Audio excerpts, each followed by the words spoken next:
Welcome to our tutorial on how to use a standard graphic template.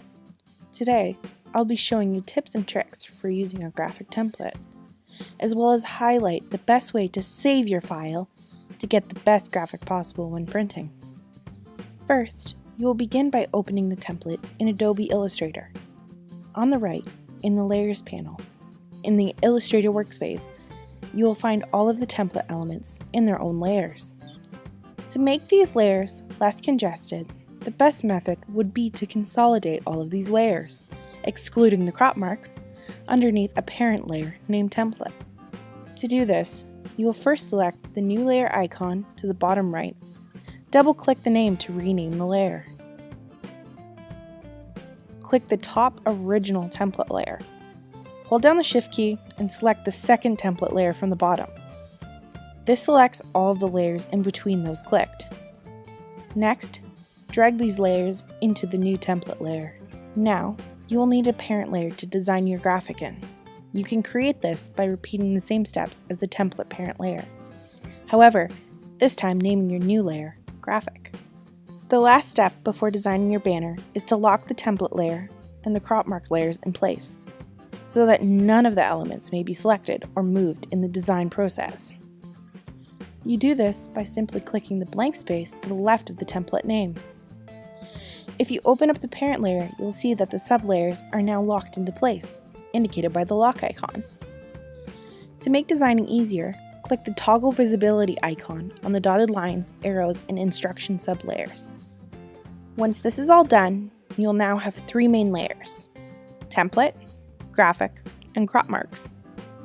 Now let's talk about the template. The magenta box is the bleed. Extend the graphics to this line so there's no white after trimming. It's also really important to keep graphics within this box so that the crop marks are completely visible. The cyan box is the finished print size. This will be the size of the printed and trimmed banner. Finally, the gray box is the safety area. It's incredibly important to keep all important text and graphics within this area, because the bottom 5 inches of the banner will be concealed in the base, and the top half of an inch will be concealed in the top bar. Now I'm going to design my banner following the template lines.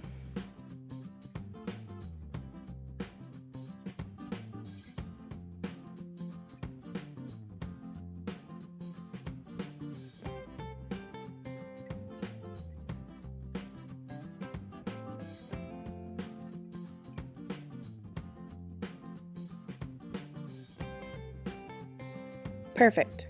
Now with my banner designed, there are just a few more steps before my file is ready to print. First, I will make sure all text is outlined. This converts text into a vectorized format and makes it easier for an outsourced print supplier to provide a proof or edit the banner to include their own crop guidelines without needing the font files. This is done by selecting the text frame, then select Object in the top bar of the window. Now select Expand. Make sure both stroke and fill are selected in the dialog box and click OK. Next, I will embed all of my images. This makes it so that I will not have to supply additional files with my editable banner PDF file. To do this, select all of the images in your artwork. You can hold down Shift to select multiple objects at once. Select Embed. This is found in the top left corner. For Photoshop images with their own layers, make sure you select Flatten Layers into a single image. Finally, I will fix the overhang from the bleed area. As you can see in the corners, my graphic is covering up my crop marks, and there's overhang in the additional space. To correct this, I will start by creating a box the same size as my bleed area. Then, I will press Command-A on a Mac or Control-A on a PC to select all of the unlocked elements on my artboard. Now, right-click and select Create Clipping Mask. This creates a mask around all of my images and hides those outside of the box I created. Doing this is very important when designing a banner, specifically one with a very dark background. This ensures that the crop marks are completely visible for trimming. Now you will toggle the visibility of the template layer. This will hide all template elements, excluding the crop marks, for printing. You do this by selecting the eye icon found to the left in the Layers panel.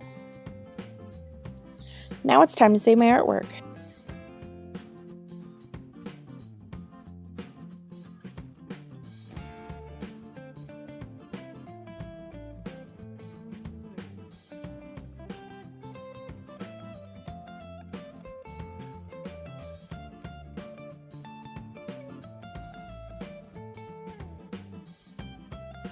I'll first save my file, keeping the layers and editing capabilities, in case I ever need to go back in and change anything.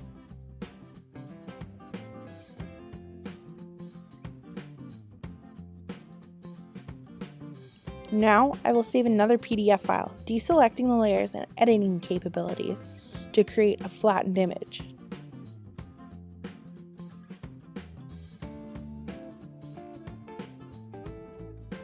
It is important that designs are flattened for printing, specifically those with effects such as drop shadows or feathering, as layers and artwork that is not flattened may print improperly. Thank you for tuning into our tutorial on how to use the standard graphic template. Be sure to check out our YouTube channel for more instructional videos.